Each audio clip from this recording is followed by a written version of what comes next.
Ustrasana. Stand on your knees with the knees slightly apart.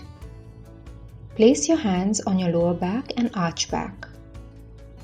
This is the basic version of Ustrasana. Release. Now place one hand on the ankle behind.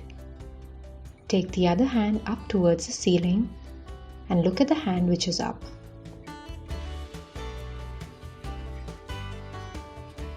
Release and repeat on the other side.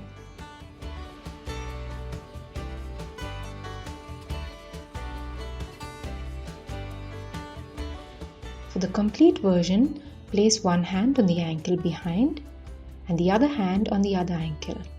Push your hips forward and arch back. Look at the ceiling.